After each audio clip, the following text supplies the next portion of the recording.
Listening to the Business Breakfast, we're talking about customer service and after-sales service here in the UAE with Robert Keay, founder and managing director of the Ethos Consultancy. Thanks so much for staying with us. Okay. We've had a bunch of texts, and as we always do actually whenever we tackle this issue here on the Business Breakfast, from people telling their stories of customer service gone wrong, their different reasonings for why they think that sometimes it's not as it should be. What do you think would make a difference? What kind of changes whether we're talking about legislation, whether we're talking about a code of conduct, whether we're even talking about things such as the way that brands are brought into the country, agency laws, things like that. What do you think would make a difference? I think there's a few things. I think there's legislation. I think the Blue Book is a step in the right direction, but you have to remember that the Blue Book is applicable to Dubai. It is not applicable to Abu Dhabi and the other Emirates. So there's no UAE-specific Blue Book. So there's a Blue Book for Dubai. It's a step in the right direction. I think that in the coming years, I'm sure that the authorities will make it easier for the consumer. But I think also the leading international brands should be learning from the way in which they deliver their products and services in the international markets and see how successful they are. You know, I'm a bit of a traveller, and whenever I have an experience in Singapore or New York or wherever I go, if you want to return something to a store that's broken, doesn't work, you can with ease and get your money back. And I think from a customer perspective, your association with that brand then is endorsed, whereas if you have a similar experience here where the service is a poor one, then your brand experience reduces and you'll be less likely to spend your money with that brand and that retailer again. In other parts of the world, people would see retail as a career. Here it doesn't happen so much. We've already talked about the fact that people see Dubai as a transient place, but we also come across many in the service industry here who are qualified people in different fields, have degrees, but are happy to take a service industry customer-facing job because it pays more than their chosen field in their home country as well. What needs to happen to change that, to make people look at retail as a career here, and for people to really feel that it matters and that they matter and that they have a career here? I think it probably goes back to the statement you made earlier, Malcolm, that we're transient. We're all passing through, and the people that, generally speaking, get a career or get a job in retail are probably unlikely to get a job in other areas in the UAE, and therefore it's almost at the low end of the food chain from a salary perspective. The young people here don't get paid very much to work in retail, and but it's more than what they expect back home. They're still able to save, and for them it's a job, whereas because we're all passing through, it is just a job. They don't view it as a career. So is a higher salary is the answer, so you could be more picky and about who you get? Well, there are some retailers that are doing a phenomenal job in upping their brand and by recruiting more experienced customer service experienced people. There's a few brands I can think of where recently the service they provided me personally has been phenomenal. Well, totally unexpected. I can ask you, can you give any examples of either good customer service or bad customer service? Well, from an Ethos perspective, a lot of the work we do is across sectors. We're seeing great customer service being provided by people like UAE Exchange from a financial point of view.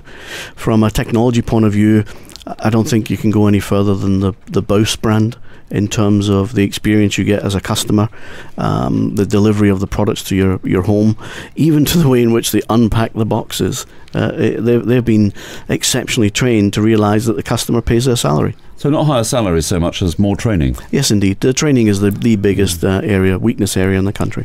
Well, Ethos, of course, is very well known, your consultancy, for the reports that it does for the banking sector, ranking the top customer service across the web, phone banking, whatever it happens to be. Have you got any plans to do that for other sectors?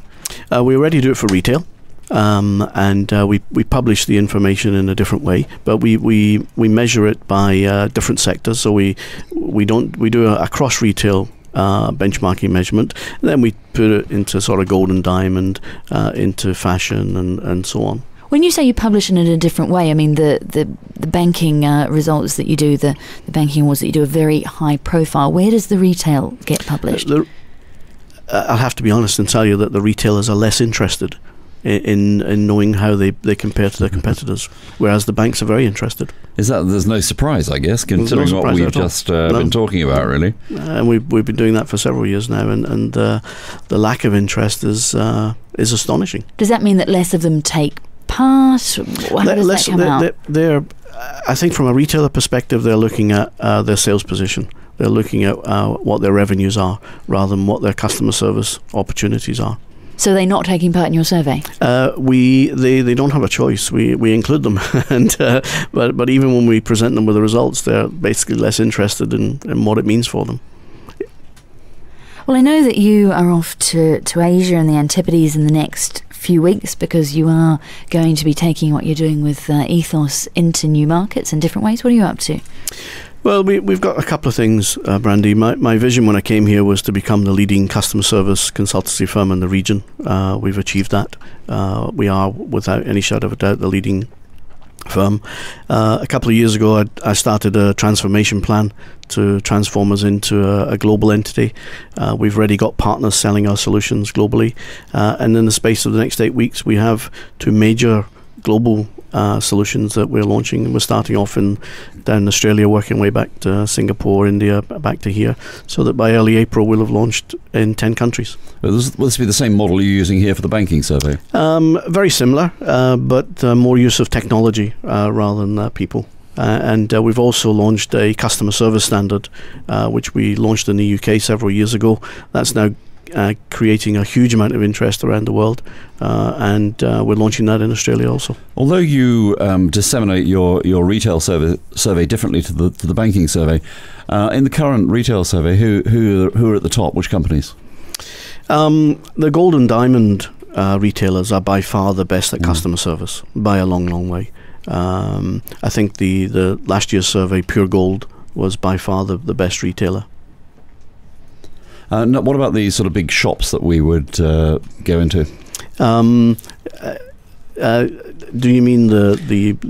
I mean, obviously you've looked at everything when we talk about retail. You talk about anybody who sells anything, but I mean, do the big shops feature up there? No, they don't. No, nowhere near it. No, whether that's the big shops in terms of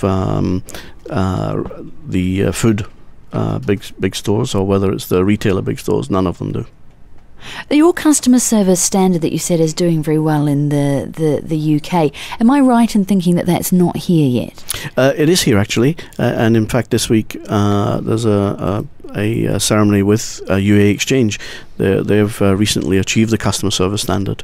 And it's a standard that we developed and organisations implement, but the British Standards Institution actually issue the accreditation. And they're the biggest global accreditation body in the world.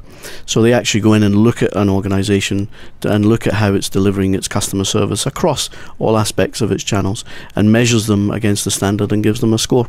And we introduced it here a few years ago. It had a slow uptake, but it's beginning to get major momentum, and it's very successful in India, very successful in Malaysia. Okay, so what can we do, apart from the ceremony that obviously you have coming up, what can we do to raise the profile of that here so that more people realise what it is and what it means and how it works? I think the main thing that consumers can do is tell the people, tell the vendors that they're buying products from that the service is good, bad or indifferent. I think many people just don't bother. And unfortunately, we do live in an environment whereby there is no public opportunity for doing that. There are laws that prevent us from lambasting retailers or anybody else for that matter, so we don't have the mechanism. So it's up to the consumer to tell the retailer themselves. So you can't stand up and say these guys aren't doing particularly well?